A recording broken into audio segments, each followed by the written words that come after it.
Assalamualaikum warahmatullahi wabarakatuh. Alhamdulillah wassalatu wassalamu ala Rasulillah Sayyidina Muhammad ibn Abdullah wa ala alihi wa sahbihi wa man wala wa la hawla wa la quwata illa billah, amma ba'd. Alhamdulillah, pagi hari ini kita bisa berkumpul di tempat yang sangat mulia ini. Mudah-mudahan kehadiran kita dijadikan sebagai amal ibadah sunnah yang pahalanya dilipat gandakan. Allahumma amin. Sebagaimana yang terdahulu kita membaca kitab Minhajul Qasidin atau mukhtasarnya, Mukhtasar Minhajul Qasidin, karya Al-Imam Ahmad bin Muhammad Al-Maqdisi. Mudah-mudahan kita mendapatkan keberkahan dalam kitab yang kita baca ini dan bisa menjadikan kebaikan bagi kehidupan kita di dunia maupun di akhirat. Allahumma amin. Saya bacakan faslun, fasal. Wa'alam, ketahuilah, annal ulumal mahmudah, bahwasanya ilmu yang bermanfaat itu tangqasimu ila qismain, dibagi menjadi dua bagian. Al-awwal, yang pertama, mahmudun ila aqsa ghayatihi, yaitu ilmu yang mahmudun, terpuji, maksudnya sangat baik sekali, ila aqsa ghayati, sampai pada akhir akhir ilmu itu maksudnya ya. Kata orang Jawa pol-polan ya. Nah, itu mahmudun, itu baik sekali, sangat baik dipelajari, bahkan didalami pun sangat baik. Yang kedua adalah al-ulumul ladzi la yuhmadu minna illa miqdarun makhsusun. Ada ilmu, sama-sama ilmu ini, tapi tidak terlalu baik kecuali dipelajari itu hanya sebatas yang dibutuhkan saja. Jadi ada ilmu, ada dua ini ya. Ilmu itu kalau dipelajari dia sampai pol, sampai akhirannya, bahkan tidak mungkin orang itu menyelesaikan sampai akhir itu. Itu ada ilmu yang perlu dipelajari terus. Tapi ada ilmu yang cara mempelajari itu tidak terlalu dibutuhkan sampai detail gitu ya, kecuali hanya beberapa bagian-bagian yang itu memang diperlukan gitu ya. Nah, contoh ilmu yang mahmudun ila ghayatihi, ya, baik sampai dipelajari sampai akhirnya, misalnya ilmu mengenal Allah Subhanahu wa taala. Ilmu mengenal Allah Subhanahu wa taala. Itu tidak cukup. Mempelajari cuman kulitnya saja tidak cukup. Bagi orang yang memang kepingin lebih dekat kepada Allah, maka dia diperintahkan untuk mempelajari dari sumber-sumber yang tidak ada habis-habisnya ilmunya. Maka dikaranglah kitab-kitab para ulama, ya, kitab-kitab para ulama yang sangat banyak sekali terkait dengan masalah kita ini gimana cara mengenal Allah SWT, sehingga kita tahu bahwa kita ini benar-benar seorang hamba dari ciptaan Allah SWT. Ini ilmu yang tiada habis-habisnya, seperti ilmunya itu seperti lautan tak bertepi. Ya.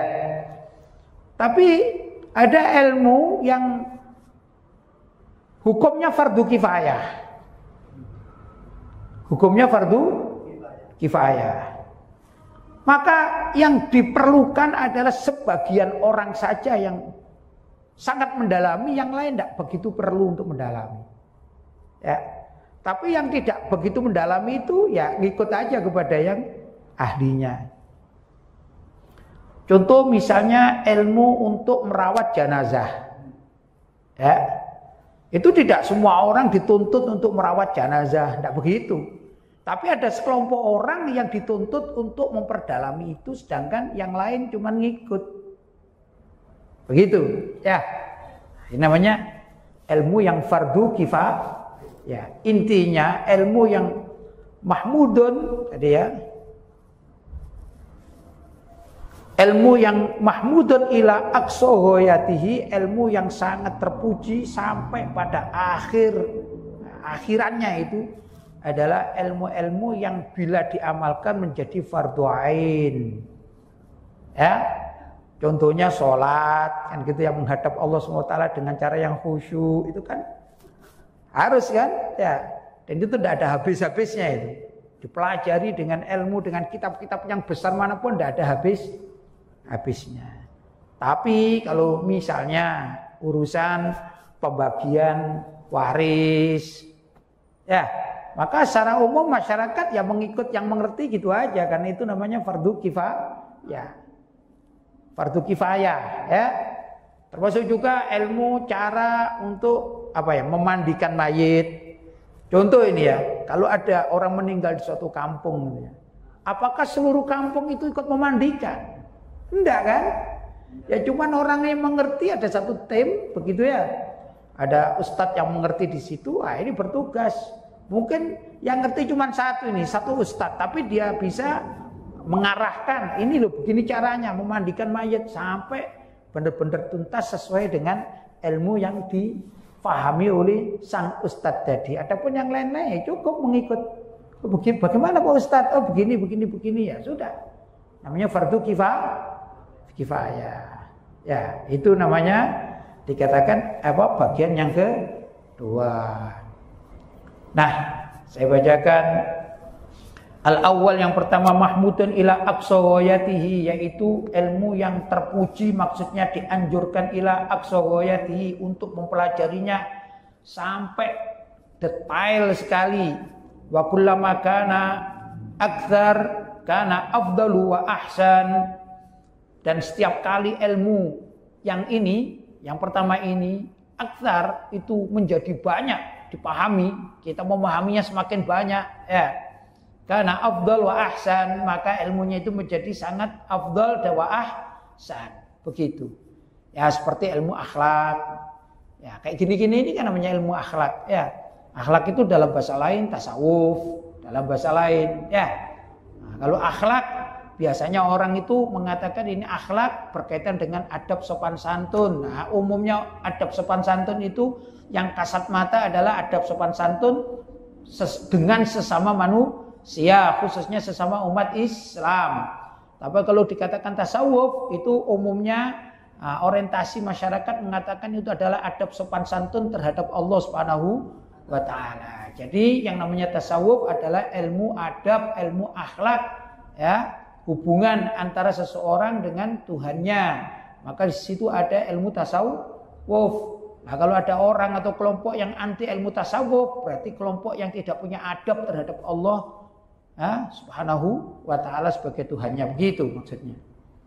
Wal ilmu billah taala, yaitu ilmu untuk mengenal Allah Subhanahu wa taala, wa bi sifatihi, dan juga sifat-sifatnya, wa af'alihi, dan semua apa yang dilakukan atau diperbuat oleh Allah SWT, misalnya menciptakan makhluk, ya, mengatur rezeki dan lain sebagainya, itu ya, itu af'alullah. Wa hikmatuhu fi tartibil akhirati ala dunya, juga ilmu hikmah atau hikmah itu suatu hal yang yang bermanfaat untuk mengatur mana sih kehidupan yang dipilih, akhirat dulu atau dunia dulu. Nah, ini adalah aturan-aturan main. Yang demikian adalah ilmu yang mengantarkan seseorang untuk bisa mendapatkan kehidupan akhirat lebih baik daripada kehidupan dunia. Begitu ya. Bukan berarti kita harus meninggalkan dunia 100%, tidak. Tapi ad-dunya mazra'atul akhirah. Dunia ini kita jadikan sebagai tanaman, mazro'ah, tanaman untuk persiapan hidup di akhirat. Semakin banyak tanaman kita tanam, maka semakin banyak pula peluang besar untuk masuk akhirat dengan penuh kebahagiaan, begitu. Fa inna hadza ilmun matlubun lidzati, karena ilmu yang semacam ini adalah matlubun lidzati, memang zatnya ilmu ya, ilmunya itu substansinya itu memang diperintahkan untuk dicari. Ya mengenal Allah, ya enggak? Orang kepingin masuk surga, caranya bagaimana? Orang takut masuk neraka, caranya bagaimana? Itu kan matlubun lidzatihi, zatnya ilmu itu. Tadi saya katakan termasuk juga ilmu mengenal Allah, mengenal hukum, halal haram, boleh tidak boleh, kan begitu ya. Ini memang diperintahkan. Mencari ilmu gini ini diperintahkan. Wa tawassulu bihi ila sa'adatil akhirah, dan juga menyampaikan bihi dengan ilmu itu, ilmu yang dimaksud tadi ila sa'adatil akhirah, untuk menuju kebaikan di akhirat. Wa huwal bahrul ladzi la yudraku ghauruhu wa innama yahumul mahmud ala sawahilihi wa atrafihi biqadri ma tayassara lahum, yaitu ilmu yang tadi dikatakan tanpa batas. Wal bahru, ibarat ini adalah lautan, alladzi la yudraku ghauruhu, yang tidak diketahui tepinya atau kedalamannya, nggak ada yang tahu. Laut itu nggak diketahui dalamnya berapa. Maksudnya secara umum, ya enggak? Kalau perkiraan ahli ahli yang mengukur istilahnya, ahli geologi ya. Ya mungkin bisa, tapi tidak persis, hanya perkiraan dengan teori-teori tertentu. Tapi kedalaman laut itu kan tidak bisa diduga, ya. Tepian laut juga nggak tahu tepian laut itu sebelah mana. Apa pantai itu tepian? Iya, tapi pantai yang mana paling tepi? Semuanya ya. Terus luasnya berapa? Nggak tahu orang ya. Luasnya laut nggak tahu, kan begitu. Ini ibarat ilmu yang diperlukan. Innama yahumul mahmum, sesungguhnya orang yang berenang. Yahum itu berendam, ya. Al-mahmum, orang-orang yang ahli berendam. Ala sawahilihi wa atrafihi, cuma di atas permukaan. Sawahilihi itu permukaan laut. Orang yang menyelam di laut pada umumnya, orang berenang itu hanya pada permukaan saja. Secara umum kita bicara, gimana dengan ahli yang atau namanya primus istilahnya ya, sampai ke dalam. Ya itu ada 1-2, tapi tidak banyak. Kadang-kadang orang yang menyelam, yang melihat karang dan segala macam itu bukan di tengah laut, tapi di tepi laut. Cuman perasaannya sudah di tengah laut. Ya dah, perasaan saja di tengah laut. Kekuatan manusia tidak bisa menyelam sampai dasar laut yang paling dalam, tidak bisa. Sangat rawan, berisiko, kan begitu ya.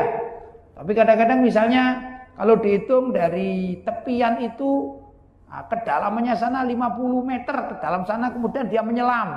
Sebagaimana ya ini orang-orang yang suka menyelam, orang snorkeling itu kan perasaannya di dalam lautan kan.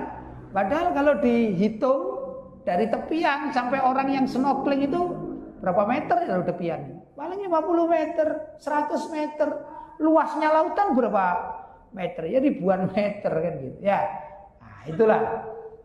Maka dikatakan sesungguhnya orang yang berendam atau berenang di laut itu cuman ala sawahilihi, hanya di atas permukaan saja. Wa atrofi, dan di pinggir-pinggir. Di pinggir, nggak sampai di tengah. Nah kalau kapal, apalagi kapal pesiar misalnya, kapal pesiar yang antar negara, lah itu sampai di tengah.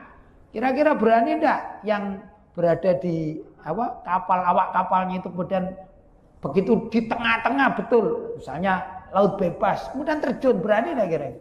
Enggak ada yang berani. Sepandai-pandainya orang berenang, ya seahli-ahlinya orang berenang, tidak mungkin berani dia kan gitu, karena memang bukan kehidupan mereka di laut atau di dalam laut. Gitulah kurang lebih.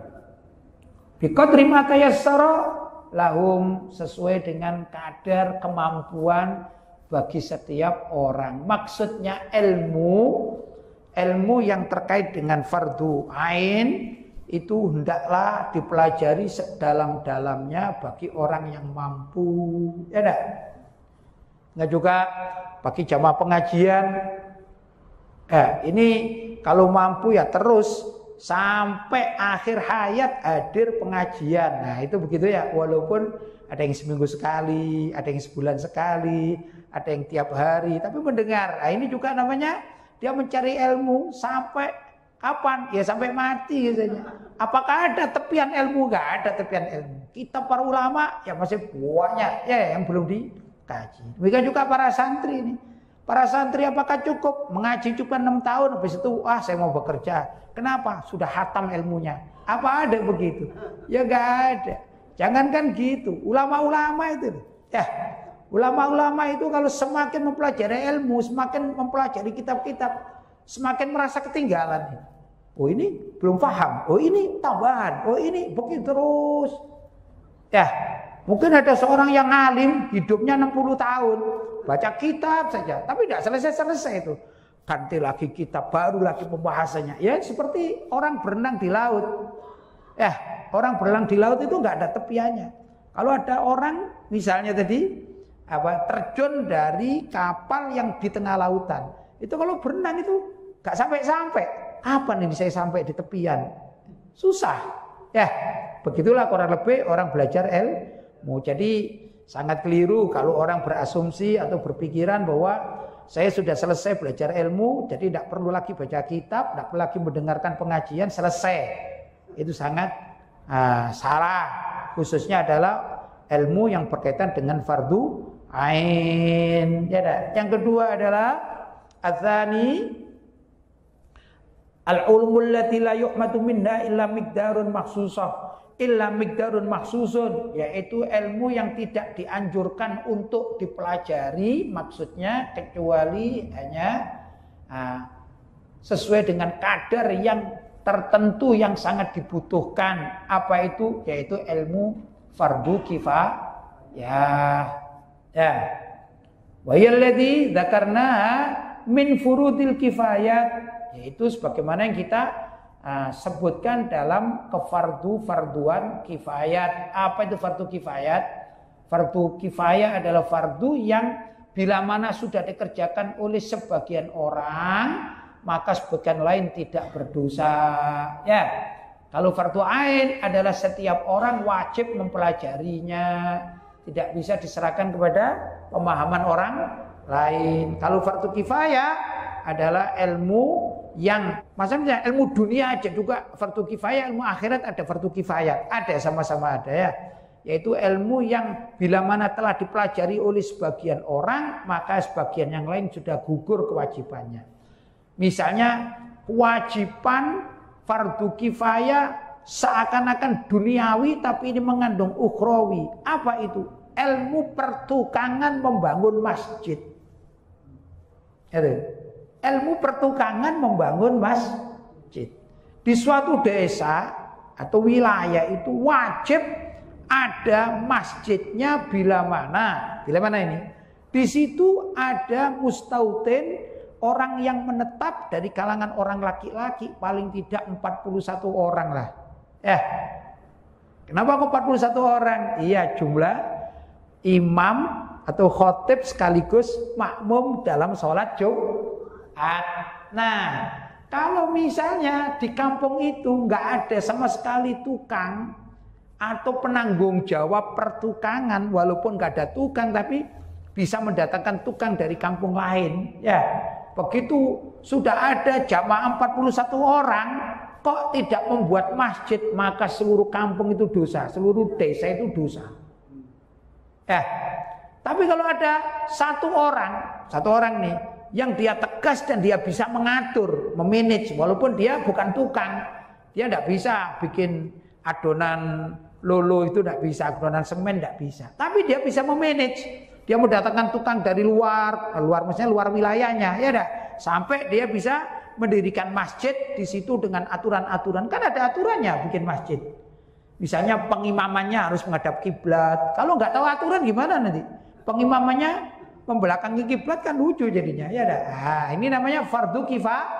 Ya, andai kata ada satu orang di situ yang bisa bertanggung jawab, entah itu siapa, entah itu kiainya, entah itu ustadznya, entah itu tokoh masyarakat, ya, entah itu carik, entah itu lurah, pokoknya ada yang bisa. Maka seluruh desa tidak berdosa bila mana sudah membangun masjid. Begitu, ya enggak, namanya fardu kifayah. Ya, jadi mempelajari ilmu pembangunan dalam dunia permasjidan itu namanya ilmu fardu kifayah. Ya, tidak perlu semuanya satu desa itu belajar semuanya, pertukangan, kemudian cara mengaturnya, malah ribut nanti ya. Itu kalau semua satu desa ini insinyur semua, ahli pertukangan, apa yang terjadi? Gak selesai itu masjid. Menurut ilmu saya misalnya, ini harus menggunakan besi dengan ukuran 8 misalnya. Kata insinyur A ini. Insinyur B mengatakan, oh tidak bisa, harus dengan ukuran 10 misalnya. Yang C mengatakan, oh enggak, cukup yang ukuran 6 tapi dirangkap demikian dan seterusnya. Akhirnya enggak jadi masjid itu ya. Nah, karena banyak orang pandai di situ, begitu ya. Tapi kalau ada yang mengatur satu bisa cukup. Paham ya? Ini. Fa inna fi kulli ilmin minha iktisaran waqtisadan wastiqsaan, ya. Karena di dalam ilmu yang fardu kifayat itu ada batasan-batasan, ya. Ya, batas-batasan tertentu dan ada pendalaman. Misalnya saja kalau kita bicara tentang pembangunan masjid itu kan harus ada yang tahu bagaimana sih konstruksinya. Apakah kalau saya bangun masjid yang tingkat itu dengan besi 12 cukup apa tidak ukurannya, maksudnya apakah perlu besi yang 20 ukurannya, itu kan ada ilmunya sendiri, kita tidak begitu paham ya. Nah, kalau kita ini mungkin dari orang-orang pesantren atau juga ahli pengajian, cuman mengatakan jangan salah lu ya ngadep kiblatnya ya, nanti ngadep kiblatnya ke Israel nanti kan rusak ya. Itu bagi kita yang mengerti agama. Tapi kalau konstruksi bangunan ya tidak perlu, kiainya yang turun sendiri tidak perlu ya. Nah, serahkan pada ahlinya, insinyur dan lain sebagainya. Demikian juga misalnya ilmu terkait dengan perawatan jenazah.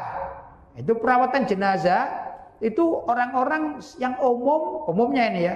Ada beberapa tim misalnya 8 orang gitu. Itu mengerti atau diajari oleh seorang ustadz atau kiai yang ahli di dalam perawatan jenazah. Misalnya, jangan sampai jenazah ini masih membawa najis. Ya, bagaimana caranya mengeluarkan najisnya? Itu kan ada ilmunya. Itu perlu didalami oleh cukup 1, 2, 3 orang yang betul-betul paham.